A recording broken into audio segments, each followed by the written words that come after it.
성도 여러분 안녕하세요. 5월 4일 365일 말씀과 함께 시간입니다. 오늘부터는 에스라서를 읽게 되는데 오늘 읽을 말씀은 에스라 1장에서 4장까지의 말씀입니다. 먼저 에스라서에 대해서 간단하게 살펴보면 이 에스라서의 저자는 에스라일 것으로 추정합니다. 에스라서는 주전 444년 이후에 기록되었다고 볼 수 있습니다.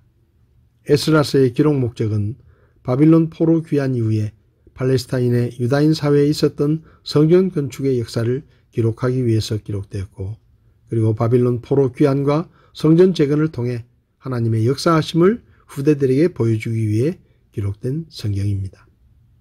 에스라 1장에서 하나님께서 페르시아 왕 고레스의 마음을 움직이셔서 고레스 왕이 조서를 내려 포로되었던 유다 백성들을 본국으로 귀환시킬 뿐만 아니라 예루살렘을 성전을 재건할 수 있도록 허락하는 내용이 기록되어 있습니다.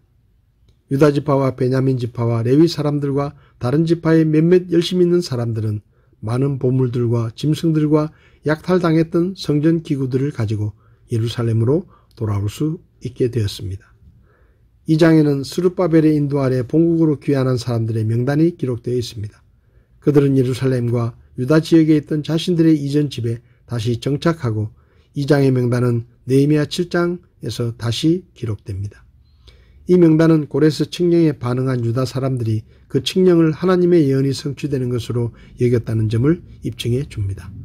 공동체의 지도자들의 이름, 귀환자들의 가게별 계수, 귀환자들의 지역별 계수, 제사장들의 계수, 레위인들의 계수, 느디딤 사람들의 계보, 솔로몬 신복들의 계보, 조상의 가문과 선조가 이스라엘에 속했는지가 불분명한 사람들, 그리고 마지막에 총합계가 나오고 많은 사람이 성전 재건을 위해 즐거이 예물을 드리는 모습이 기록되어 있습니다. 3장은 이스라엘을 출애굽시키신 목적이 하나님을 예배하고 섬기게 하기 위한 것이었듯이 바빌론에 잡혀간 이스라엘을 귀환시키신 것 역시 동일한 의도와 목적이 있다는 것을 기록합니다. 이스라엘 자손들은 포로 귀환 후에 7째 달에 예루살렘에 모여 제단을 쌓고 번제를 드립니다. 그리고 규례에 따라 초막절을 지키며 규정된 대로 하나님께 다양한 희생제사를 드립니다.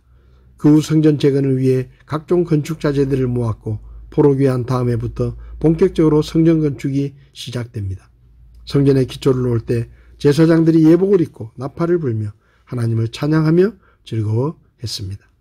그 가운데 레위 사람들과 나이 많은 족장들은 첫 성전을 본 사람들이어서 성전의 기초가 놓이자 더욱 감격에 벅차서 울고 다른 많은 백성들은 기뻐하며 즐거워합니다.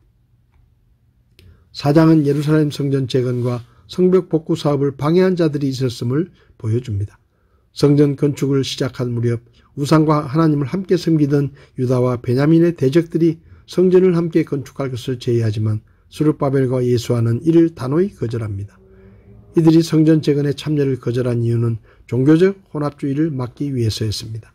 스룹바벨과 예수아의 거절에 유다와 베냐민의 대적들은 유다의 성전 건축을 방해하기 위해 페르시아의 아닥사스다 왕에게 유다인들이 옛날에도 주변 강대국에 항거한 적이 많았으니 성전 건축과 성읍 건설을 마치면 페르시아를 배신하여 조공과 세금을 바치지 않을 것이라고 상소를 올립니다. 이에 아닥사스다 왕은 성전 건축 금지를 명하고 사마리아인들의 횡포로 거의 14년간 성전 건축이 중단됩니다. 오늘 제 마음에 와닿은 말씀은 에스라 1장 2절 3절의 말씀입니다.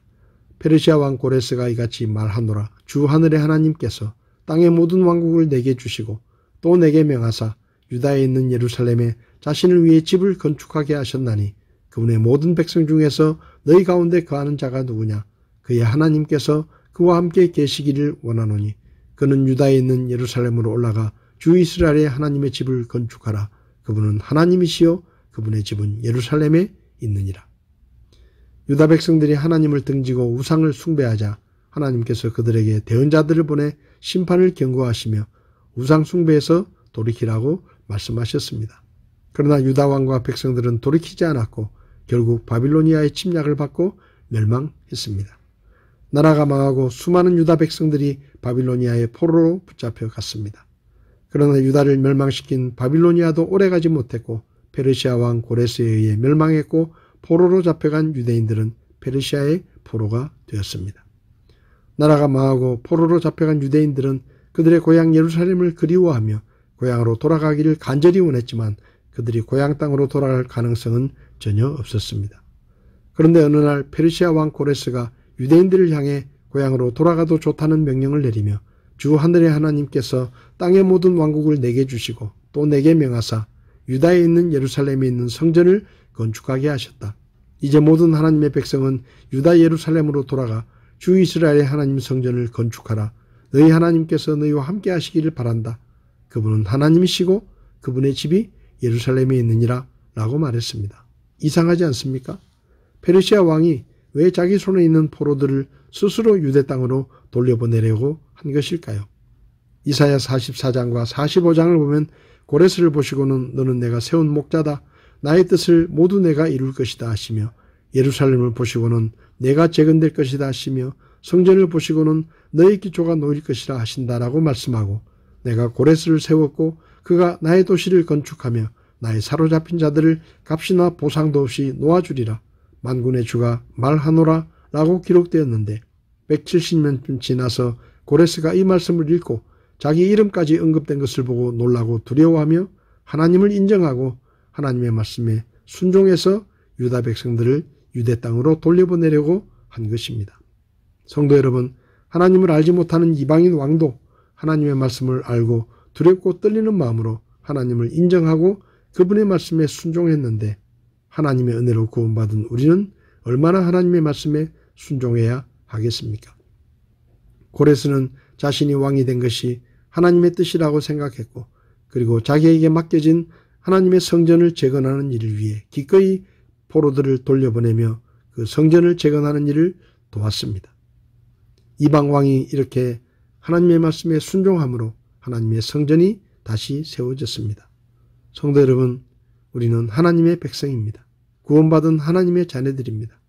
이방 왕이 하나님의 말씀에 이렇게 순종한다면 우리도 하나님의 말씀에 순종하는 것이 지극히 당연한 일일 것입니다. 오늘 하루도 하나님의 말씀에 순종하는 그런 삶으로 하나님 앞에 영광을 돌리며 우리 주변의 사람들에게 우리가 하나님께 속한 사람들임을 보여줄 수 있기를 바랍니다. 5월 4일 365일 말씀과 함께 오늘도 함께 해주셔서 감사합니다.